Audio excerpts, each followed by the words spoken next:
Hello friends and welcome. If you are new here, my name is Crystal and on this channel I talk about everything horror. I do reviews, sometimes they have spoilers and sometimes they don't. I also do those fancy top 5 videos here and there. Also, I'm not an expert on any of this stuff. I just like to watch horror movies and shows and talk about them with you guys. So in today's video, we're going to be talking about the 2022 film Halloween Ends. I'm going to tell you a little bit about the film, then the good and the bad, and whether or not I think that you should see this film. So stick around until the end for that. There are timestamps below if you want to skip around a little bit. Don't worry, I won't be offended. And in that same breath, I hope you are not offended by what I say in this video. Also, happy Halloween. Halloween Ends dropped October 14th in theaters and streaming on Peacock, and the saga of Michael Myers and Laurie Strode comes to a spine-chilling climax in the final installment of this trilogy. It was directed by David Gordon Green and written by Paul Brad Logan. And of course, it stars Jamie Lee Curtis, Andy Matichuk, James Jude Courtney, and Rowan Campbell. So, before we get into the good and the bad, I wanted to reiterate what my friend Eric said in his video about Halloween Ends. Basically, he was saying there really isn't much of a horror community right now because there are so many different opinions. So in my small corner of this community, everyone that I've interacted with is really cool, really respectful, and really nice. And then there is another corner of this community who are really upset about the film, and they are writing petitions for them to reshoot the ending of the film. And they are also inciting violence on anyone who disagrees with them. So watching horror movies is a pastime. It's a safe place for us. And almost every single person that I have met who is a horror fan is one of the nicest, sweetest, most down-to-earth person I have really ever met. They just happen to enjoy blood and carnage. If you are one of those people who are watching this video right now and you are inciting violence on others because they have a different opinion than you, please go outside and just touch some grass. If we all had the same opinion on films, then life would be boring. These videos would be boring. We are supposed to have different views on different things. It's the same analogy when it comes to horror films. There is probably a film that you love that I hate, and vice versa. But I'm not going to go online and bully you and incite violence because your opinion is different than mine. Horror is a safe community for everyone. We don't gatekeep, and everyone is welcome. And we really don't have too many rules except for to just be a nice person. Okay, thank you for listening to my TED Talk. So, let's get into the good. So I am the kind of horror fan who is pretty much open to adding new chapters and new stories to my favorite horror icons. For example, you guys know that I love Scream, and I am excited to see the new one, minus all the controversy.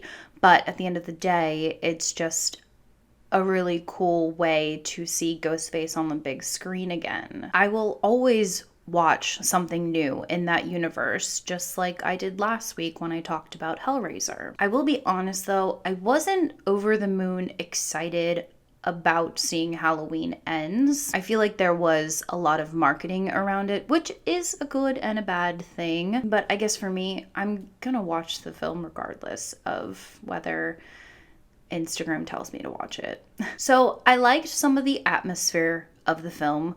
I liked the callbacks to Halloween 3 with the intro credits. I liked that Jamie Lee Curtis was in it. The kills that we did get from Michael were good. Of course, we got the iconic head tilt, which is a callback to Halloween 78. And in my opinion, Halloween Ends had a much more stable plot than Halloween Kills. This film was extremely heavy and, dare I say, emotional. I mean, that first scene with the kid falling and dying was shocking. I immediately knew after that scene that this film was going to be very different and very dark. And then we morph into the aftershock of Haddonfield, which is not in good shape because they are reeling from the last time that Michael Myers was in town. We see that Corey's life is spiraling out of control from this building inner darkness. But it seems like Laurie, for the sake of Allison, her granddaughter, is trying to move on. But because Michael Myers is missing, the town is very much on edge. And they need someone else to kind of put their anxiety and worries on, and that person was Corey. So instead of trying to heal and move on,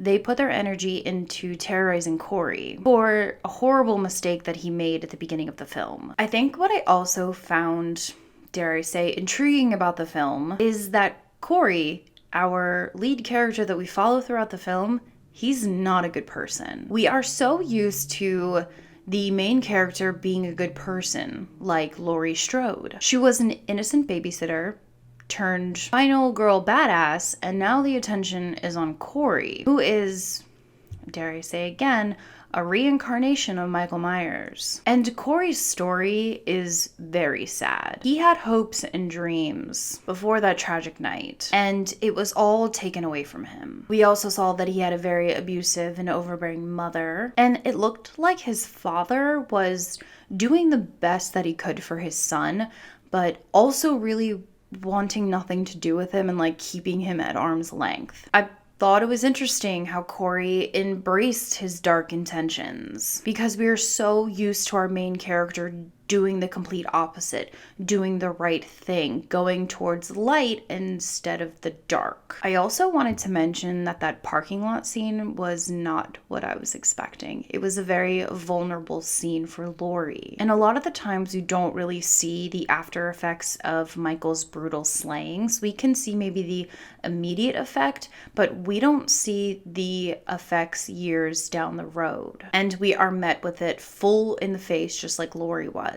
For me, at least, I was rooting for Laurie to be the grandmother that she wanted to be and bake pies and write her book and just, live her best life, but she can't because she can't escape her past. Now, of course, with the ending, she does get peace, which I think was a positive for her. I don't want to say too much about the town, but at least for Laurie Strode, the ending kind of gave her the peace that kind of all hope for our final girls. Okay, so moving right into the bad. First and foremost, I too wanted to see more of Michael Myers. I really think that David Gordon Green was making it way too complicated for himself, and unfortunately, that turned into Halloween Ends. I think he had too many thoughts, too many concerns, too many second thoughts, and I remember reading an article before the film came out that he said he was changing the film's ending like every day, and that doesn't really instill too much confidence in me to watch it or even liking the film. I feel as if he wanted to elevate the film and make it too smart for its own good. He wanted to broaden the mythology of the entire Halloween universe and pull segments from the predecessors, like the Curse of Thorn and this whole supernatural element, but unfortunately it wasn't explained. And sometimes we don't need explanations, but when it got confusing for me, it would have helped if there was a 2-second conversation about something. Another thing about the film, and this could have just been me, I don't know, I felt as if Allison's character was just getting really annoying. I mean, the boy, Corey, that you're dating told you that he killed somebody, and instead of running away, which is somebody telling you that they killed somebody is probably a pretty big red flag. But then you go on a date with him. Now listen, we know that Allison has had her fair share of trauma, and trauma is a big theme for this film. And we really can't judge her for acting the way that she did. Another thing I want to note is the evolving character of Laurie. It felt a little odd to me that the last time that we saw her, she was reeling and hardened by Michael Myers.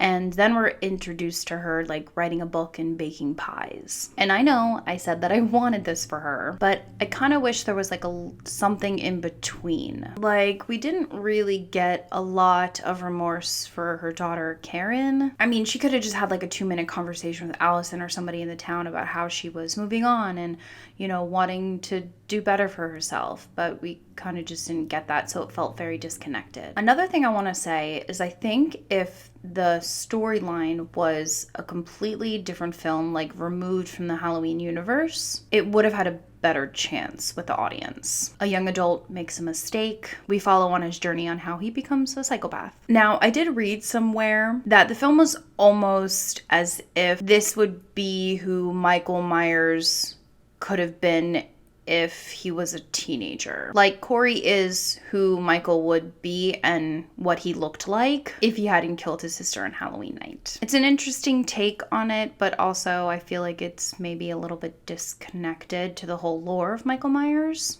But I just wanted to share that with you. Okay, so in conclusion, I am not sure how the Halloween franchise is going to recover from this trilogy. I am sure Hollywood will figure it out, but I really hope that it's better executed than this trilogy was. For me, I can rewatch the original Halloween over and over again and like have the best nostalgia and have fun watching it, but I don't think I'm gonna go out of my way and rewatch this trilogy in the future. It just didn't spark in me what the older films did, and I truly, honestly, bottom of my heart, wish that would be different. I wish Michael Myers would have got a better send-off, but then that sort of coincides with, well, then Laurie wouldn't have a good send-off. And I don't know, maybe it's time that we just leave these horror icons alone, let them rest, and stop revisiting it and kind of think of something else. I also want to say before I go that if you absolutely loved this trilogy, if you loved Halloween, Halloween Kills, and Halloween Ends, I truly love that for you.